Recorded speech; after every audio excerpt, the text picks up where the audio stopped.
Podemos decir que la lucha armada en el continente americano y en Colombia específicamente ha sido la respuesta legítima del pueblo contra la violencia que ha desatado un régimen capitalista, opresor, violento como el colombiano contra las mayorías y especialmente contra las comunidades campesinas. Ahora, y esta violencia viene desde muchísimos años, estamos hablando desde incluso de una etapa que no ha cesado, desde 1948 cuando cometieron el magnicidio contra Jorge Eliezer Gaitán, que era un dirigente liberal y que desató toda una oleada de violencia contra las comunidades en distintos sectores y especialmente contra la opresión, contra la oposición. No conformes con matar al asesino de Gaitán, la muchedumbre comenzó a destruir todo lo que encontraba a su paso. Y asaltan los sitios donde venden gasolina, la gente empapa la ropa y comienzan los incendios. Y todo el centro de Bogotá comienza a incendiarse. Ese día, Jorge Eliezer Gaitán tenía una cita con un joven estudiante cubano, que años más tarde se convertiría en uno de los líderes revolucionarios más trascendentes del siglo XX.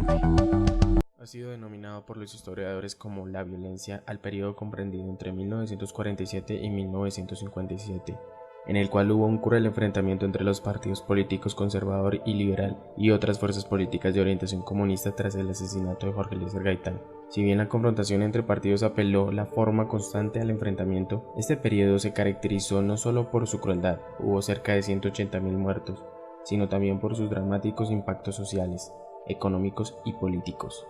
La democracia pactada o Frente Nacional es el acuerdo que pondría fin a la violencia colombiana. Su intención era crear una participación igualitaria de los partidos políticos tradicionales y acabar con la intrínseca rivalidad entre ellos para evitar así los numerosos enfrentamientos violentos. Pero fue este mandato la solución a la crisis política y social por la cual atravesaba el país desde 1947. Uno de los frutos principales del Frente Nacional es que se da un acuerdo entre los partidos políticos, entre el liberal y el conservador, para terminar con la violencia partidista, la que se producía entre liberales y conservadores. Eso efectivamente sucedió, y es que uno no encuentra que las guerrillas liberales y las guerrillas, los grupos armados conservadores se siguieran enfrentando a lo largo de lo que fue la coexistencia del Frente Nacional o después del Frente Nacional. Uno no va a encontrar frutos de esa violencia política. Entonces, efectivamente, esa violencia se terminó con el Frente Nacional. Sin embargo, el mismo Frente Nacional creó las condiciones para que se apreciaran otros tipos de violencia.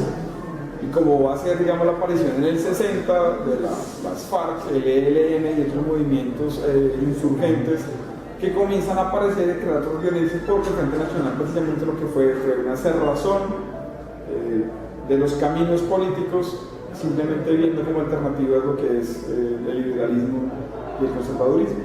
Entonces, lo que fue una alternativa para acabar con un tipo de violencia va a la vez crear otro tipo de violencia, y es al cerrar las vías a otras políticas en el país, pues va a abrirse el paso para el camino armado.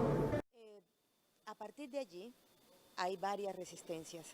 Se organizan las comunidades, se crean las guerrillas liberales, también las guerrillas comunistas. Luego, cuando viene el periodo de una dictadura transitoria que hubo en Colombia, que fue la de Rojas Pinilla del 53 al 57, estos movimientos se desmovilizan y viene una etapa como de una especie de semipaz. Sin embargo, las organizaciones comunistas, las organizaciones campesinas dirigidas por el Partido Comunista Colombiano siguieron trabajando en los territorios.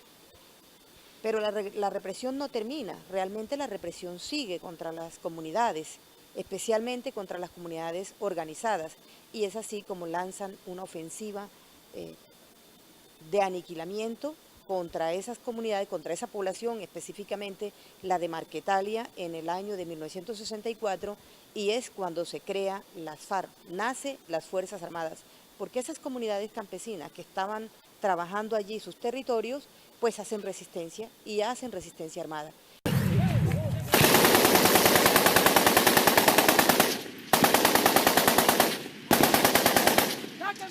Muy alto, Jaque.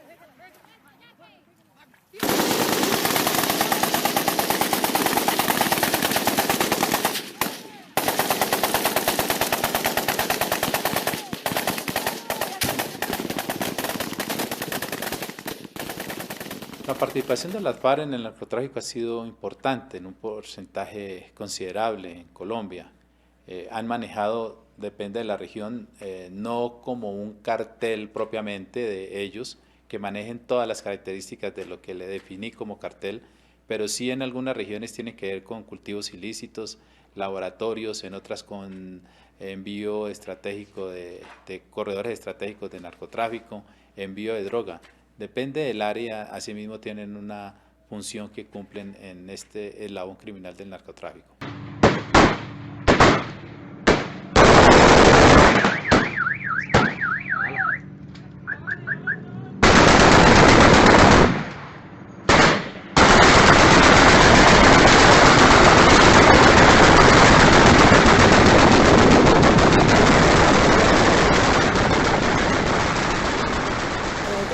Viviendo, las noches son muy tranquilas. Pues no quiere decir de que dormamos confiados plenamente, pero sí existe ya un poco menos de sugestión, de que uno no se acuesta pues como sabiendo de que nos van a llegar y nos van a bombardear, nos van a asaltar. O sea, hay un poco más de confianza, no completamente pues porque todavía hay cosas, pero sin lugar a dudas son muy tranquilas. El caso de la guerrilla colombiana no es un tema ni de pasión, ni de olas, sino de una respuesta legítima a la agresión de un Estado sangriento, militarista y represivo. Expectativa es la que tenemos, se tiene es que el proceso de paz se dé, ¿sí? Porque ninguno queremos seguir en lo que ha venido pasando, la confrontación armada, porque ha habido mucho derramamiento de sangre, mucha muerte de gente, tanto como que tienen que ver con el conflicto, como inocentes. Entonces la expectativa de nosotros es que el proceso de paz se va. Se procederá a continuación a la firma de los acuerdos entre el Gobierno de Colombia y las FARC-EP. Firman primeramente los acuerdos el jefe de la delegación del Gobierno de Colombia en la mesa de conversaciones, doctor Humberto de la Calle, y el jefe de la delegación de las FARC-EP, comandante Iván Márquez.